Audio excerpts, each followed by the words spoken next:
What's good, everybody? Big Game James here. Just thought I'd talk right quick. It's been a while. I feel like I wasn't able to get on last week. I just moved into my new spot in one of my rooms right here. So I was in between some spots when y'all saw me before. So got my spot now. Going to do some, hook it up. What's up, T Smooth TV? Gonna hook it up. Did it right. But just got into my new spot, so that's why I didn't go live this past Sunday. I haven't really been able to talk because I just been, in transition and moving. But what's up, Tyrone? What's up, Iceberg? What's up, Pee Wee? Hey man, I miss y'all. We definitely getting it back in this Sunday on our play-by-play because I missed it. I hated it. Appreciate you, Jamal. But yeah, just moved into my spot, so I got a lot of stuff I got to do because there's a lot of stuff I got to put together. But doing our thing. C. Burleson was good. Adrian Matthews was good. I missed y'all. Keep coming up in the building. Let's talk some Cowboys football, man. Hey, I don't. What's up? What's up? What's up, Isaac? I don't want to. It's what we're 3-1, right? So I don't want to jump up and say Super Bowl or nothing like that. But I made a post maybe a night ago saying this team is different. It is. This team is different. This ain't no believing the hype. You feel me? This ain't no hyping it up, or this ain't just, oh, you a Cowboys fan, y'all say that every year. It's different because you got different coach. It's different because you have a whole different, seems to me, mindset. We had 10 years of that Garrett thing. Now you got 2 years of McCarthy. That first year wasn't good, COVID, all those things. And I said Mike McCarthy got fish grease on him because he got to show and prove this year because you don't have those injuries. You had a good draft. You had good depth. You had everything you needed to do. So now it's basically get on the field and make it happen. We saw what it looked like in training camp. We saw what it looked like in the preseason, and we were just like, well, let's see if it's really going to work in that regular season because it looks good in camp. It looks great in camp.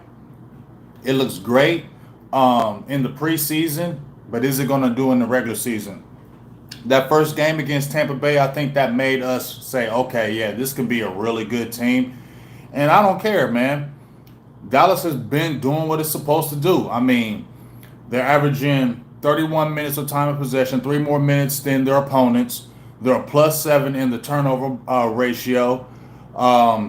They're 50% over converting their third downs, 50% converting their fourth downs, 67% in the red zone. Their defense is only allowing, I think, 37% conversions on third down. It's a lot that you can really talk about. It's really exciting right now because you want to see what's going to happen. But the main thing that we had all talked about was we knew this offense was going to be ahead. We knew the offense was going to be ahead. We knew Dak Prescott. We knew Tony Pollard, Zeke, Cooper, Gallup. But the thing that's standing out to me more than anything that I was talking about was that depth. What's up? What's up? Just right there. I think Toot just says it. The depth. When I watch those Cowboys teams, and I've been watching Cowboys football since the 70s, okay? The 70s. Intently, since I've been like 5, 6 years old, I was watching the Cowboys intently, like I knew the players. When I watched them Super Bowl teams, in the 70s, when they went to the Super Bowls, they had the Doomsday defense. That defense, they had Tony Dorsett, they had Roger Staubach, they had Drew Pearson, they had Tony Hill, they had the offensive line. But they had that Doomsday defense. That Doomsday defense is what kept it. Move on. When they were struggling, went to the 80s, then came back in the 90s. Yeah, you had Troy Aikman. Yes, you had Emmett. Yes, you had Michael Irvin. Yes, you had Jay Novacek. Yes, you had that outstanding offensive line. But when they really took off was when they got that young defense. That young defense flying around everywhere, and they made them shrewd moves. They got Deion shrewd. They got Charles Haley. They needed a few pieces to get them over the top, but it was that defense. And I know you can't really win Championships. It's hard to win championships without offense. But I've seen teams make it to the Super Bowl that really weren't offensively. They were offensively challenged, but they had a great defense. And I love the way Dak is playing. The two-headed monster of Ezekiel Elliott and Tony Pollard. Ezekiel Elliott's averaging, I believe, like 5.3 yards a carry. Tony Pollard's averaging like 6 yards a carry. We've seen with C.D. Lamb and Amari Cooper doing. Schultz is starting to trend toward a star. You had that great two-headed monster with Blake Jarwin and Dalton Schultz. The offensive line is coming together, and you've had Terrence Steele stepping up, talking about the depth. Connor McGovern, who I love, great bench player. And Michael Gallup has been out. La'el Collins has been out. But it's the depth. But what that thing is that defense, y'all. It's that defense, y'all. It's that defense, y'all. I said Dallas was not going to take that next step until they got defense. I don't care how much offense you had. Dallas always had offense, but it's defense. Them 90s, when they started really getting at them Super Bowls, was when they had that young defense, when they had them young guys flying everywhere. That's when they had it. You feel me? That's when they started really rolling on people. They could score, but they need to have that defense. And once that defense came along, it was no stopping Dallas. And I'm not saying Super Bowl right now, but that's the ingredient, the defense. And when you can see DeMarcus Lawrence is out, Tristan Hill has been MIA. I can't really count him. You had Keanu Neal that's been out, Dorrance Armstrong Jr. who's out. That's a body and he's playing better. Carlos Watkins, who you had, that's a body, he's better. You get what I'm saying? Neville Gallimore, those are guys that were trending to be your dogs on the team. And you ain't even missing them right now. You feel me? Like, you're not missing the Gallimores and the Lawrences. You're not even missing a beat. And that's what I said. I said that's what's going to be the key. When we had those injuries, when Randy Gregory was out. Yeah, Randy Gregory, and you had DeMarcus Lawrence out. What's up? What's up, Young? When you had both of those guys out, what happened? Dallas won, and won handily. That's what you feel good about. Got to give it to these scouts out there. I got to give it to the Joneses. Got to give it to Willie McClay. They had a really great draft. And you still got Kelvin Joseph, who hasn't played. You haven't had Nashawn Wright playing a lot. We talking about Bradley and Nye coming from last year. Like, last year's draft was good. The guys from last year's draft. C.D. Lamb, stud. Trevin Diggs, who I picked in the mock draft, said he was going to be a star. Check the video out. I did it a year ago. Said he was going to be a star.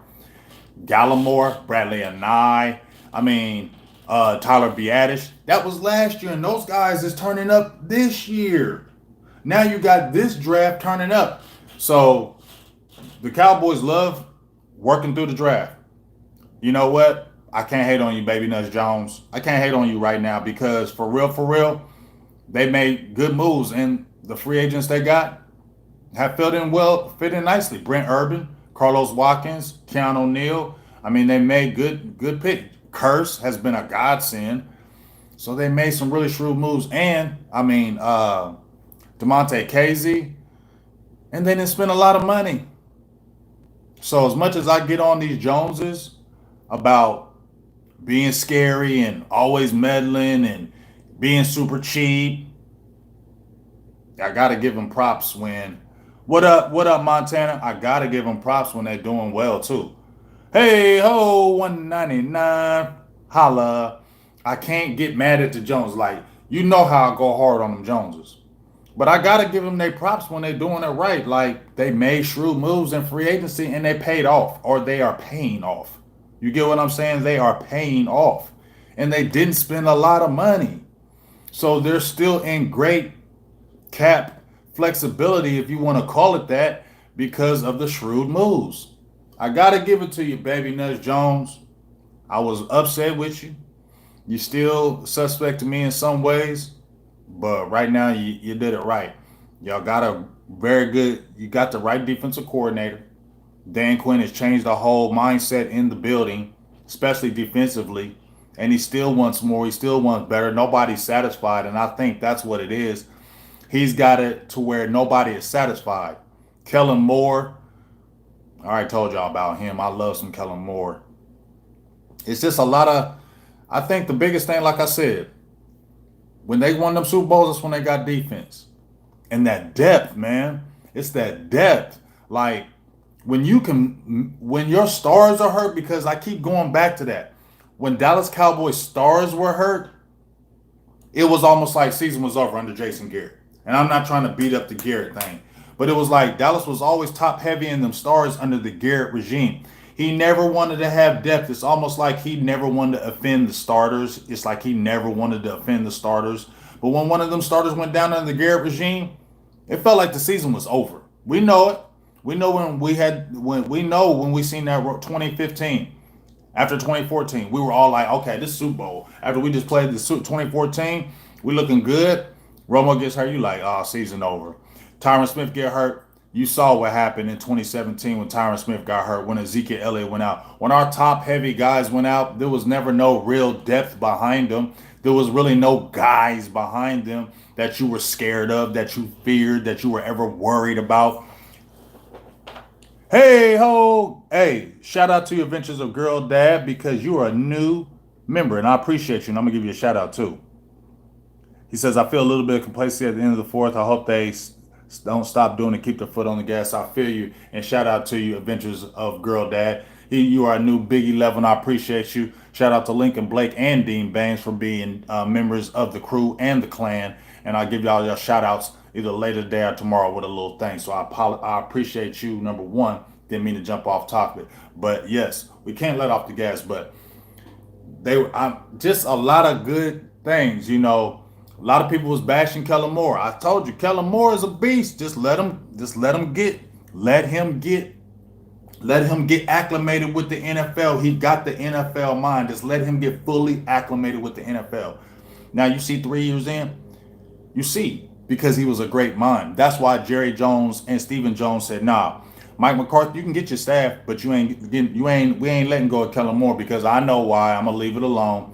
But Kellen Moore wasn't going nowhere, and I bet you he's still not going to go nowhere, because I bet you them Joneses got promises. Just listen what I tell you on that. But you kept a Kellen Moore. Kellen Moore and Dak are like this. They came in when Dak came in. He was rocking with Kellen Moore. So they like this. And I think I had Jessica Navarro. She was on my show maybe like a month ago.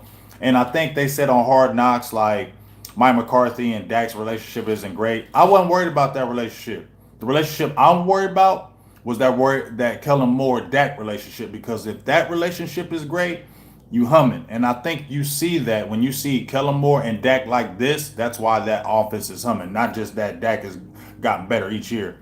That's the reason why too. They are humming together. And then you make a great pick in Dan Quinn, where he don't have to worry about being head coach no more and all them other responsibilities. He can just be a great defensive coordinator and let his stuff tick and just concentrate on that. And you see what it's doing. You see the effect. Osa. Oh my God. Godsend. Micah Parsons. Dang, I'm losing my thoughts right now. Micah, Osa, Chauncey Golston, Ghostface Killer. I call him Ghostface Killer. And you know, I said Golston. The two guys I said the Cowboys reached on was Golston and Nashawn Wright. I said, because if you drafting them in the top 100, they got to be playing. Guess what? DeMarcus Lawrence went out. Ghost is playing. And I mean, he got like 8 tackles in 2 games. He got like 4 pressures already. Eight tackles, 2 games, a half a sack. Hey, Ghost.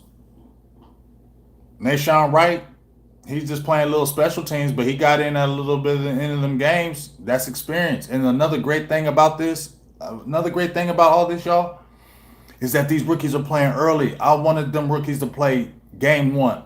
Throw them in the fire. Because by the end of the year, it could be a well-oiled machine, because now these rookies aren't going to be coming in there shell shocked. You know, they're not going to be looking at week 14, week 15 like, I don't know what's going on. I just got put in this position. No, I've been playing since week 1. So they're not going to be all spooky-fied. And when these other guys come back, DeMarcus Lawrence, Gallimore, Kelvin Joseph, Neal, all those guys, I just really like to see what's going to happen, you know, because you got so many things that Dallas can attack you with. Dallas couldn't attack you with a lot of things last year. Much as Mike Nolan was a goofy, he didn't have a lot to work with. You know what I'm saying? That he didn't have a lot to work with. There was no backups. Sean Lee and just Mark Lillard and Darian Thompson, and they were getting old Brandon Carr. You feel me? They were getting has-beens. Everson Griffin. We were getting excited about, and I wasn't hating, but we were getting excited about has-beens because Dallas didn't have nobody. So we got excited about anything that Dallas just threw out. We just got excited about. But now you got these young boys, and now you don't got to look at them 28, 29-year-old veterans that you ain't keeping. You got a nucleus now. Now you got a foundation. Now you got a cornerstone with a team now. And now you can build from that because you know what? These guys are in rookie contracts, so they're going to be cheap. So this is the best time to, if you're going to try to make a run, this is the best time the Cowboys need to make a run because you got a 4-year rookie class. You got a year already under the 2020 class, the 2021 class. You got like a 3 or 4 year window, not a window, but you got guys on cheap contracts. You got your other guys that are in almost their like peak years. Zach Martin, Tyron Smith, Dak Prescott, Ezekiel Elliott, Amari Cooper. These are guys who are getting in their peak years. This is the time to make the run. You know what I'm saying? Like we had talked about it so many times. Finish the fight under Garrett. Nah, they got to make that run now, and they don't got to wait because we got rookies. You got playmakers on this team that you haven't had in forever. Michael Parsons is different, and you know it. Osa Ogadizza. I can't even say it. Osa is different. Chauncey Golston is looking nice. We ain't even played Makumu. He was the one that was the safety. It's just, I'm just flabbergasted by Dallas finally has weapons, especially on the defensive end. Dallas has weapons in depth and they can attack you various ways. And one other thing I love about what Dan Quinn is doing with this defense, he's staying aggressive. I know y'all said that they can't let the pedal off the metal, on the offensive side, but Dan Quinn ain't letting that pedal off, and that's what I appreciate about him. He is not letting the pedal off the metal with this defense. He's blitzing, he's attacking, he's using different combinations. He's never letting this offense get a beat on what they're doing. Guys are understanding. We talked about the communication. The communication has to be good for Dallas to be great. That was one of the problems that they were always having. Problems on the back end with communication. Problems with the linebackers communicating with the front. Communication is looking a lot better. Do they have to get a little better in red zone defense? Because I think they're giving up like 66%. Yes.